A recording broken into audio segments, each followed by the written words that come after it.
sentidos intactos. Continuamos en la televisión pública. Gracias por estar como todas las mañanas desde hace casi un mes aquí en Cinco Sentidos. Vamos a intentar disgregar un problema mayor. Por ejemplo, arranquemos con esto. El Ministerio de Salud Pública informaba esta mañana que desconoce del estado sanitario de más de 1 de cada 3 escolares en nuestro país. Estamos hablando de una población de 111.000 niños y la cartera entonces está pidiendo información a instituciones asociadas, a los prestadores, a la ANEP y al MIDES, para hablar de la vulnerabilidad de los niños en Uruguay, la omisión del Estado o la escasa atención. Es que recibimos a la turca Mizrahi. Buen día, Ana María. Muy buenos días. Y efectivamente es una forma quizás un poco dura de comenzar, decirles que las políticas públicas no están logrando mover la aguja. ¿Qué es lo que sucede? Que hay inversión en políticas sociales, pero no logran impactar de forma suficiente en las trayectorias de niños, niñas y adolescentes de los sectores más pobres. Y miren estos datos, por ejemplo, según UNICEF, 1 de cada 5 niños viven en la pobreza. Pero ahora vamos a otros datos, porque tenemos lo que plantea el CIPIAB, 24 situaciones por día de violencia contra niños y adolescentes. Se le suma a esto lo que dice el Instituto Nacional de Evaluación Educativa. 6 de cada 10 jóvenes no culmina el liceo. ¿Qué es lo que dice UNICEF, que es la Agencia de la Infancia de Naciones Unidas? Que hay inversión, pero que la inversión es insuficiente y no siempre bien articulada. Y esto es un dato realmente muy relevante. ¿Cómo se distribuye? Ustedes se preguntarán, bueno, pero ¿y cómo se distribuye el gasto público social? Fíjense ustedes, de 0 a 17 años, 23,1%. De 19 a 39 años, de 32,2%. Y de 60 y más años, el 44,7%. Tengan en cuenta que en los mayores de 60 años, en ese gasto público social también están jubilaciones y pensiones. Entonces, nos enfrentamos con esta situación de gasto público social y le tenemos que sumar otras realidades. Históricamente, en nuestro país se pensó que cuando hay dificultades en el seno de una familia, lo mejor que le puede pasar a un niño o a un adolescente es que vaya, antiguamente se decía el INAME, actualmente se dice INAU, pero las investigaciones avanzan y se indica que tiene impactos muy negativos en niños, niñas y adolescentes estar internados en centros de 24 horas. Y miren ustedes estas cifras. 321 niños y adolescentes de cada 100.000 habitantes viven en hogares 24 horas. Y ustedes podrán preguntarse, ¿y eso es mucho o es poco? Si pensamos que la media latinoamericana es de 86 niños cada 100.000 habitantes, esto demuestra que este número realmente es muy alto. ¿Y qué dice UNICEF al respecto? ¿Qué dice esta Agencia de Infancia Mundial? Que lo que hay que hacer, que las políticas públicas lo que tienen que apuntar es a fortalecer los entornos familiares, es tratar de prevenir, es tratar de evitar que estos niños, niñas y adolescentes terminen internados 24 horas. Pero hay algo todavía más dramático de este dato, y es que del 10% de estos niños que decíamos que están en centros 24 horas, hay un 10% que se encuentran en clínicas de salud mental, que por distintas razones fueron internados en clínicas de salud mental. Bueno, de ese 10%, un 40% tiene el alta médica, sin embargo siguen en las clínicas de salud mental. Es realmente dramático. Y si a esta realidad le sumamos otra que también tiene características dramáticas, aunque sea diferente, es lo que acaban de decir las autoridades del Hospital Pereira Rosell, que indican que entre un 30 y un 40% de niños que llegan a atenderse al Pereira no son retirados, no se los llevan sus familiares. Por lo tanto, quedan viviendo en el Hospital Pereira Rosell. Y ustedes dirán, ¿cómo viviendo? Sí, porque hasta que la justicia y el Estado define qué hacer con estos chicos, con estas niñas, con estos adolescentes, terminan internados en el Hospital Pereira Rosell, lo cual también es absolutamente dramático. Y toda esta realidad, ¿cómo se revierte? Bueno, esta mañana recibimos a Lucía Bernaza. Ella es la responsable de la Oficina de la Infancia de UNICEF en nuestro país. Y con ella, precisamente, vamos a conversar para saber cuáles son los desafíos planteados a esta situación, cuáles son las líneas de acción que UNICEF se plantea, porque bueno, la realidad, como decíamos, tiene ribetes dramáticos. Bienvenida, Lucía Bernaza. Un gusto tenerte esta mañana en Cinco Sentidos. Muchas gracias, Ana María, por la invitación. Bueno, es decir, UNICEF tiene un documento que plantea muchos desafíos, nosotros tomamos un enfoque. Ustedes dicen, hay que mover la aguja, porque inversión hay. ¿Cómo mover la aguja?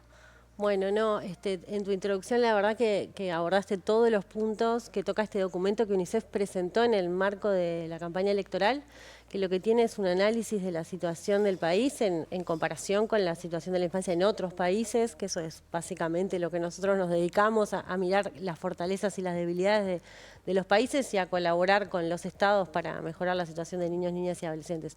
Y en ese documento UNICEF habla de un momento, dice, bueno, en Uruguay es una paradoja, ¿no? Porque Uruguay tiene una inversión que no es nada despreciable en políticas públicas, tiene un Estado presente, tiene una educación pública extendida, ¿no? Accesible, pero tiene resultados que no acompañan, ¿no? esa presencia, digamos, del Estado, de las instituciones fuertes. Y ahí nosotros planteamos algo que tú traías también, pero quiero enfatizarlo, que para nosotros en el documento, lo decimos mucho, por eso, que la infancia no es una prioridad en Uruguay, no es una prioridad para las políticas públicas. Y esto lo decimos porque, si bien hay inversión, si bien hay gasto público, las familias con niños a cargo no están priorizadas, ni en las políticas de vivienda, ni en las políticas de salud, ni en la seguridad social. O sea, no es que las familias con niños, niñas y adolescentes tengan una protección especial por encontrarse en una etapa de la vida donde los gastos aumentan, aunque tú no estés en la pobreza, tenés niños y el ingreso se divide. Cuando había 2 gastos para pagar, ahora hay 3, 4, 5.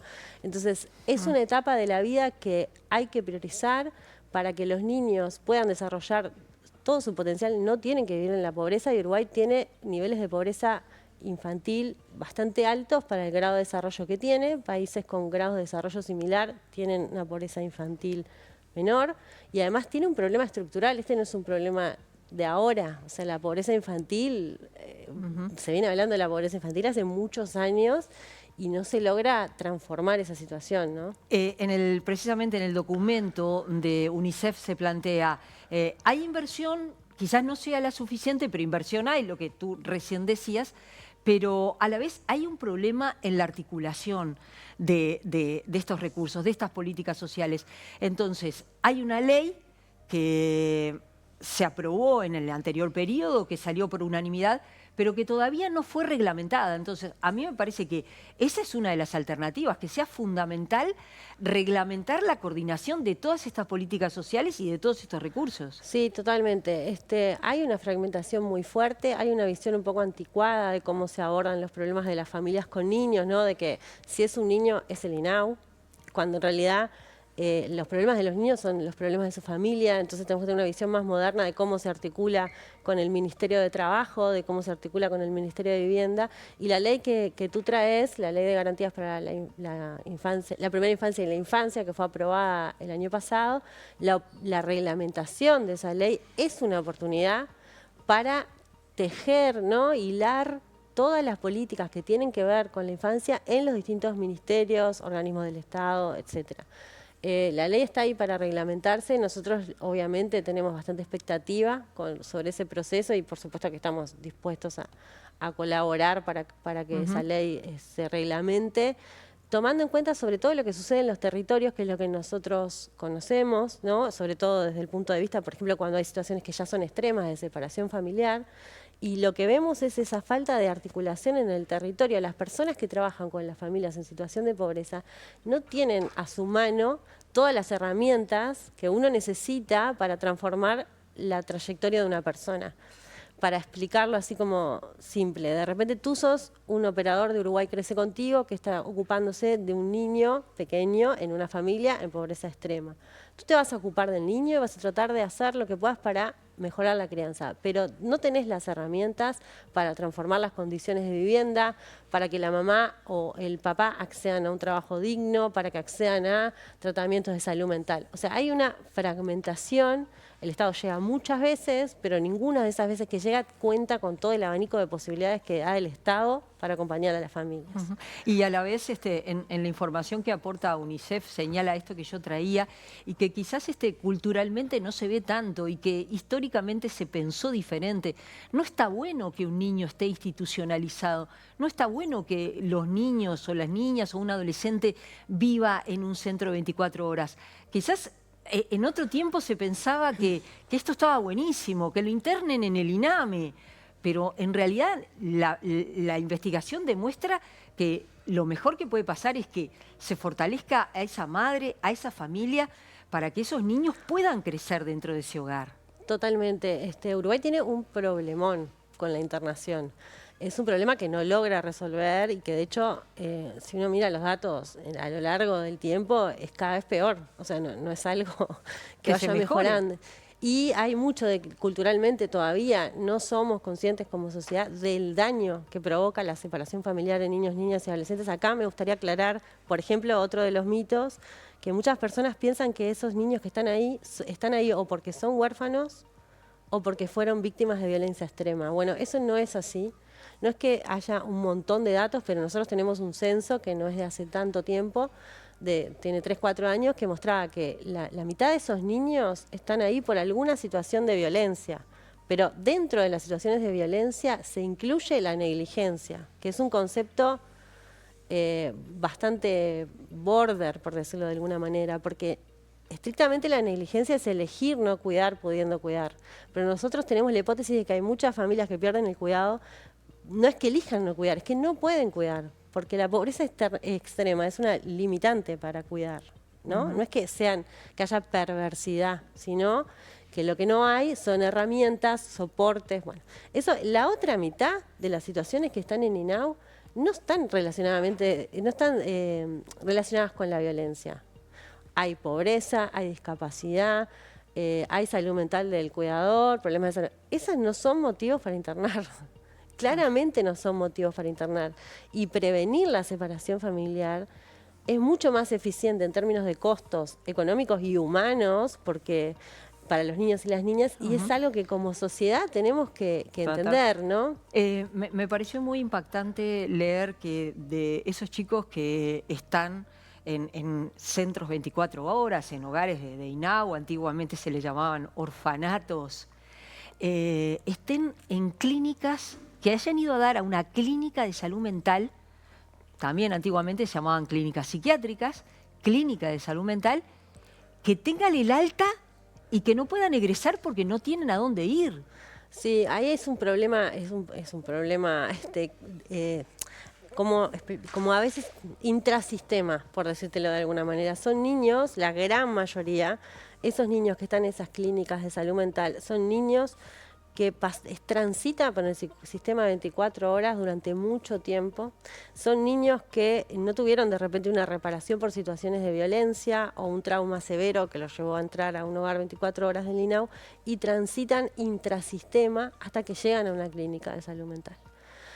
Hay dos tipos de clínicas de salud mental. Las clínicas de medio camino, que son clínicas a donde van los niños que no están descompensados, pero tienen una situación de salud mental, y las API, que son las de clínicas de agudos. Ese dato que tú traes es de las clínicas de agudos, o sea, son clínicas donde uno ingresa por una crisis, y después quedan ahí un tiempo bastante importante sin poder volver a un hogar, seguramente un hogar intra-INAU.